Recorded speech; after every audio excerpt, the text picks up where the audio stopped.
Hello everyone, today I'm going to give you a quick walkthrough of my editing process of this very bokeh-y portrait of Caitlin, who modelled for me for this shoot in Perth. It's not going to be too detailed, it's just a quick walkthrough, but as always, make sure you let me know if you want me to explain something in more detail. I would love to do so. Alright, so let's get started. The first thing I'm going to do is just a little bit of an exposure, just a little bit, and I'll come back to the exposure and get it more refined a bit later. Just gonna do some whites and blacks, highlights, shadows.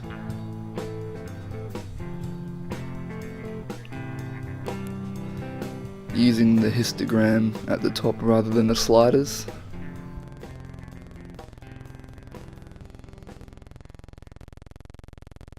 And then we're going to come all the way down to the camera calibration.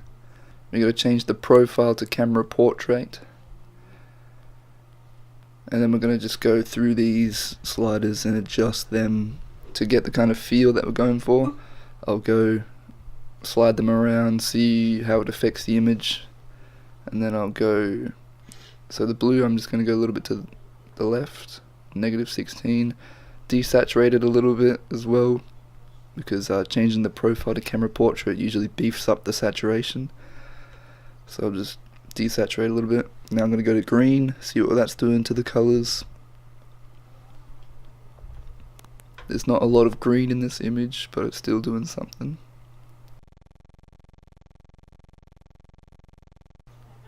I'm going to go a little bit to the right and then desaturate a little bit again. Now to the red. See what that's doing to the image.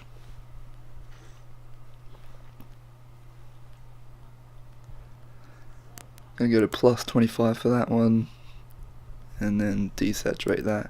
I'm going to put just a little bit of magenta in the shadows as well. Toggle that one on and off to see what that's doing. Adjust the exposure a little bit more. Then I'm going to go back up to the top and add a little bit of contrast, add a little bit of clarity, and then onto the tone curves. So I'm just going to create 3 points on this line to begin with.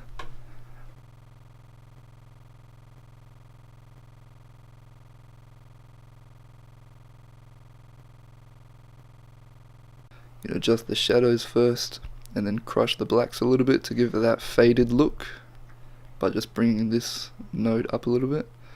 Play around with the midtones, just get it where I like it. Same with the highlights. Play around with those, and since there's a lot of kind of bright lights in this particular image, I think I'm going to crush the whites a little bit just so that they're not kind of pure white. Toggle that on and off, see what that's doing. And I'll just go to the before and after of the entire image, see how far I'm coming. Gonna take a little bit of the contrast out, go down to +10 instead of +12. Just the exposure again, and I'm always coming back to the exposure when I'm editing images, usually doing it as I go kind of thing. Now I'm going to go to the HSL, adjust the hue of the skin tone first, just to get that to where I like it. Now I'm just kind of playing around with each color slider to see what it's doing to the image, see what that color is, and just playing it by eye. If I see something I like, I'll usually keep that then.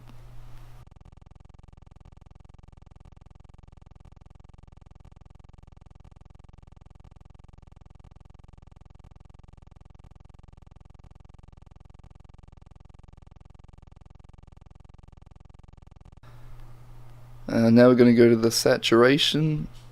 I usually desaturate skin tones a little bit. Just kind of my personal style. Don't want the skin tones looking too kind of heavy. So I'll also usually make them a little bit brighter in the luminance as well. to draw your eye to them, make them like pop out from the background, especially if the background's a kind of dark background. And it's pretty important, especially with an image like this, when there's a lot of lights in the background, there's a lot of kind of stuff going on, to have contrast to make sure your eye knows where to go, make the subject pop out a bit more. I'm just going back to saturation now and desaturating some of the colours. And onto split toning, so I'm just going to up the saturation of this colour to see what it's doing, and I'm going to scroll through the hue to find a colour that I like, a colour that kind of fits what I'm going for in the highlights, and then I'll just desaturate it so it's much more subtle. Didn't really want anything in the highlights, but in the shadows I think I'm going to add a little bit of cool tones to the shadows. Some kind of blue there, and then just desaturate it a lot so it's only just slightly. And if I toggle that on and off, you can kind of see a very small difference. Gotta just adjust the temperature, looking a bit warm.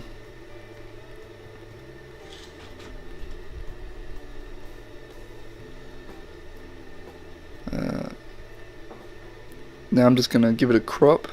The 4:5 aspect ratio for Instagram. Position that where I want it. And then we'll give it just a little bit of vignetting to darken the edges of the image, kind of draw your eye into the center. And just a quick before and after of the whole image. And that's pretty much it. That's the final edit there. So yeah, thanks for watching guys. Make sure you check out that Instagram if you want to see all my latest posts and what I'm shooting and behind the scenes and stuff like that I put on my story. And yeah, I'll see you in the next one.